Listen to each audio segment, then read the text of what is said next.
మీ కుటుంబ శాంతి, ఆరోగ్యం, ఆర్థిక అభివృద్ధి కోసం రుద్రాక్ష మహాపూజలో తప్పక పాల్గొనండి. ఇప్పుడే నమోదు చేసుకోండి. Hi viewers, India's largest digital media network Suman టీవీకి స్వాగతం. ప్రస్తుతం మనతో ఉన్నారండి globally certified POCSO and emotional intelligence trainer అనమాట. బాబు ఎన్ని సర్టిఫికేట్స్ ఉన్నాయి కదా, వారేనండి భారతి నాదెళ్ల గారు. తను ఇన్స్టాలో చాలా బాగా చెప్తారు అండి ప్రతి దాని గురించి. సో మనం బోల్డ్ అనే విషయాలు వీరిని అడిగి తెలుసుకుందాం. నమస్తే అండి. నమస్తే అండి. పెళ్లి తర్వాత మనం లాస్ట్ వీడియోస్ లో కూడా మనం చెప్పుకున్నాం మన బాడీ మన ప్రాపర్టీ అని. నిజంగా ఇది చాలా బాగుంది, 100% కరెక్ట్ ఆ విషయంలో. ఇక పెళ్ళి అయిన తర్వాత ఒక భార్యాభర్తలు ఎలా ఉండాలి అంటే, భార్యకి మామూలుగా అంటుంటారు, నీకు జ్వరం వచ్చినా ఏం వచ్చినా భర్త చెప్పినట్లు వినాల్సిందే, వేరే ఆప్షన్ నీకు లేదు అని. కొంతమంది ఉంటారు అమ్మాయిలు, భార్య పీరియడ్ లో ఉంటే మాత్రం చాలా బాగా చూసుకుంటారు. చాలా తక్కువ మంది భారతి గారు. కొంతమంది ఆ టైంలో కూడా పాపం వాళ్ళని పోతలేరు, వాళ్ళు ఎవరికి చెప్పుకోవాలో తెలీదు, ఏడుస్తూ బాధపడుతుంటారు. నిజంగా మీరు ఒక వీడియో చేశారు పీరియడ్స్ లో సెక్స్ అనేసి. నాకు అంటే ఏంటది, పీరియడ్స్ లో సెక్స్ చేసుకోవచ్చా? డెఫినెట్ గా చేయొచ్చు. అది హెల్త్ ఇష్యూస్ వస్తాయి కదా, అంటే మీరు బ్లంట్ గా అట్లా అడిగారు కాబట్టి నేను బ్లంట్ గా అదే అర్థమైంది. బట్ దీన్ని అనలైజ్ చేస్తే ఏమవుతుందంటే, డివైడ్ చేద్దాం. సైకలాజికల్ ఆస్పెక్ట్స్ చెప్తా first, emotional aspects or psychological aspects చెప్తా. మీకు మీ పార్ట్నర్ తోటి మనం చాలా కాన్షియస్ గా పార్ట్నర్ అనాల్సి వస్తుంది, ఎందుకంటే నవేడేస్ లివింగ్ టుగెదర్లు ఇవి కూడా ఎక్కువైపోయాయి కాబట్టి. పెళ్లిళ్ళు లేకుండా భర్త అంటే ఓహో అది భర్తకు మాత్రమే వర్తిస్తుంది నాకు అనగా. సో పార్ట్నర్స్ లో అమ్మాయికి ఏమవుతుందంటే, ఈ పీరియడ్స్ టైంలో క్రాంప్స్ వస్తాయి బాగా. మీరు డిస్క్లైమర్ కూడా వేసుకోండి, నేను గైనకాలజిస్ట్ ని కాదు, అంతే కరెక్ట్. కాకపోతే మెడికల్ డొమైన్ లో ఇన్నేళ్ల బట్టి ఉన్నాను కాబట్టి ఆ బేసిక్ నాలెడ్జ్ తోటి నేను చేస్తున్నా. ఏంటంటే ఆడపిల్లలకి ఆ క్రాంప్స్ వచ్చినప్పుడు బాగా పెయిన్ఫుల్గా ఉంటుంది, పెల్విక్ ఏరియా అంతా పెయిన్ఫుల్గా ఉంటుంది, లేకపోతే థైస్ బాగా పెయిన్ఫుల్గా ఉంటాయి. కొంచెం ఎమోషనల్గా కూడా వాళ్ళు ఇరిటబుల్గా ఉంటారు, ఆ టాలరెన్స్ లెవెల్స్ తగ్గుంటాయి, కొంచెం యాంగ్జైటీగా ఉంటారు. కొంతమంది పిల్లల్లో డిప్రెషన్ లాంటి సిమ్టమ్స్, అంటే కొంచెం డల్గా అట్లా ఉండడం, ఇవన్నీ కూడా అమ్మాయిల సైకిల్స్లో జరిగే చాలా నార్మల్ యాక్టివిటీస్. ఎప్పుడైతే మీ పార్ట్నర్ మిమ్మల్ని కొంచెం దగ్గరకు తీసుకొని ఆ టుగెదర్నెస్, ఒక హగ్ చేసుకోవడం, లేకపోతే ఒక కిస్ చేయడం, లేదా ప్యాంపర్ చేయడం ఆడపిల్లని, లేదు ఫోర్ ప్లే చేయడం, వీటన్నిటి వల్ల ఏమవుతుందంటే అమ్మాయిల్లో ఫీల్ గుడ్ హార్మోన్స్ రిలీజ్ అవుతాయి ఆటోమేటిక్గా. దాని అంతటి వల్ల ఈ క్రాంప్స్ రిలీజ్ అవుతాయి. So really she feels good. ఇది మీకు నేను హార్మోనల్ వైజ్ అండ్ సైకలాజికల్ ఆస్పెక్ట్స్లో చెప్పాను. కొంతమంది సెక్స్ వరకు కాకపోయినా ఆ టుగెదర్నెస్ కోరుకుంటారు. ఆ టైంలో మీకు ఏ పెయిన్ కిల్లరు ఇవ్వలేని ఒక సూదింగ్ అండ్ రిలీఫ్ ఎఫెక్ట్ మీ పార్ట్నర్ చేయిస్తుంది మీకు. అదే అర్థం చేసుకొని చాలా మంది పిల్లలు మీకు ఆ టైంలో కొంచెం ప్యాంపర్ చేయడం. అగైన్ మీకు ఇంకొక మూవీ ఎగ్జాంపుల్ చెప్తాను, మీకు బాగా అంటే కనెక్ట్ అవుతారు జనాలు. అర్జున్ రెడ్డి సినిమాలో ఆ అబ్బాయి అంటాడు, ఏంటి అమ్మాయికి పీరియడ్స్ వచ్చినప్పుడు ప్యాంపర్ చేస్తేనే కదా కొంచెం ఆ పెయిన్ అది తగ్గేది అని. సో చెప్తున్నారు ఇప్పుడు పిల్లలకి కొంచెం తెలుస్తోంది, అబ్బాయిలకు కూడా ఆ టైంలో వాళ్ళు అలా ఉంటున్నారు.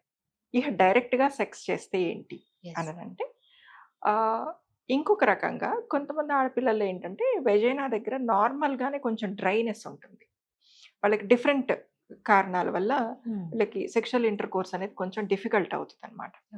వేరేస్ వీళ్ళకి డ్యూరింగ్ పీరియడ్స్ ఈ బ్లడ్ న్యాచురల్ లూబ్రికెంట్ లాగా వర్క్ చేస్తుంది, వర్క్ చేసి పెనిట్రేషన్ ఈజీ అవుతుంది.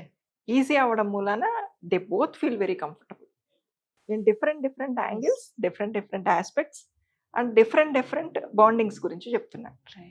కానీ ఆడపిల్లకి నార్మల్గా ఉండే కన్నా కూడా సర్విక్స్ ఆ టైంలో కొంచెం డైలేటెడ్గా ఉంటుంది. అంటే 1 mm 3 mm నుంచి నార్మల్ కండిషన్స్లో ఉండే టైంలో కాకుండా ఈ పీరియడ్స్ టైంలో దాదాపు 4 mm నుంచి 7 mm వరకు అది కొంచెం డైలేట్ అయి ఉంటుంది. అలా డైలేట్ అయి ఉన్నప్పుడు మీకు బ్యాక్టీరియల్ ఇన్ఫెక్షన్స్, ఈస్ట్ ఇన్ఫెక్షన్స్ ఇవన్నీ ఎక్కువగా వచ్చే ఛాన్సెస్ ఉంటాయి. అండ్ ఆ వెజైనాలో కూడా పీహెచ్ కండిషన్స్ అంటాం అనమాట, ఆ పీహెచ్ లెవెల్స్ కూడా మారుతాయి.